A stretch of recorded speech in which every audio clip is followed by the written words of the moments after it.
What's going on, guys? Your boy LQ, Mr. Real Deal Fantasy HQ, and welcome to the RotoBaller Fantasy Sports YouTube channel.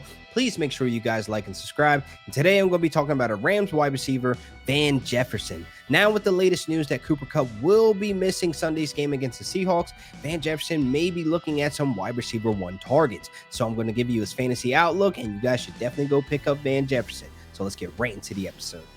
Potential breakout season for Van Jefferson now with the news that Cooper Kupp could be missing some time, and this could possibly mean he could land up on the IR. So the potential of Van Jefferson stepping in as the wide receiver one for the full month of football is great news and why you should be picking him up.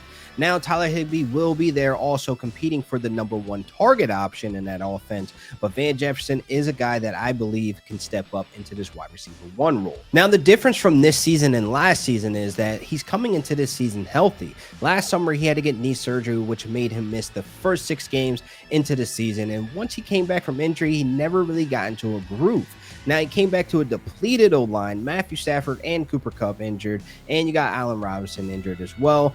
And it's not looking good when you're catching passes from backup quarterbacks and trying to produce fantasy points. So now that he's going into the season healthy, this is a great situation for Van Jefferson to prove that he's just not some guy coming off the bench. He's going in as the wide receiver one, and he needs to step up and produce. Now we saw flashes in the past of Van Jefferson making the big plays downfield, connecting with Matthew Stafford. If we look at 2021, he had 800 plus receiving yards, along with 6 receiving touchdowns, while having Cooper Kupp, Robert Woods, Tyler Higbee, and Odell Beckham in the building. So he's not some average Joe just coming off the bench. He also led the team in 13.6 in air yards per target in 2021, and he had 89 targets, which also finished second on the team. So Sean McVay and Les Snead back in 2020 compared their excitement of drafting Van Jefferson to Cooper Kupp. So there's always been a plan to have Van Jefferson as a featured playmaker in this Rams offense. Van Jefferson currently has a 40% roster share right now, so he is available on the wire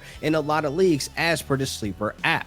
Now, Van Jefferson will be going up against the Seahawks. This is a tough matchup. It will be a risky play to plug and play him into starting lineups because the Seahawks allowed the 3rd fewest fantasy points per game to wide receivers. Now, if we're looking at other wide receivers that are on the wire that can be plug and play over Van Jefferson, I would pivot to those options because, like I said, this is a tough matchup. I would hate for you guys to try to replace Cooper Kupp production with a already tough matchup. So hopefully this helped you out with a fantasy outlook for week 1 and maybe beyond for Van Jefferson. So make sure you guys like and subscribe to the YouTube channel RotoBaller Fantasy Sports, and you guys can follow me at Real Deal Fantasy on all social media platforms. Until next time.